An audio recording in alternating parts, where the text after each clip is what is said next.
We're also following a dramatic escalation of tensions on the Korean peninsula this morning. The North and South traded artillery fire for hours. South Korean officials say the North fired shells across a disputed sea boundary.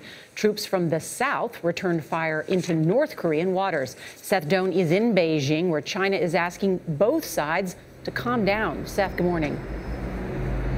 Good morning to you. Yes, North Korea fired about 500 of those artillery shells towards South Korea. About 100 of those crossed the border into South Korea. South Korea then responded by firing 300 artillery shells toward the north. It's not clear how many of those shells landed on the other side of that maritime border. All of the shelling is taking place in the waters off the western coast of the Korean peninsula in the Yellow Sea. The issue is that the shells are landing quite close to some inhabited islands there, forcing some South Koreans to flee to emergency evacuation shelters.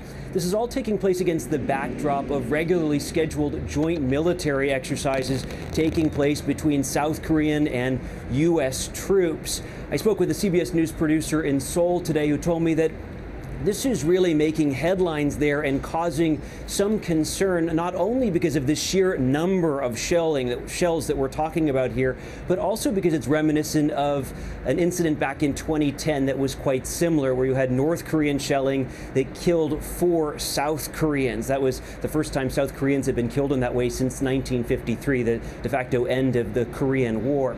Of course, the real concern here is that this is not only going to inflame emotions, but any casualties could really prompt some sort of more significant military response. Charlie?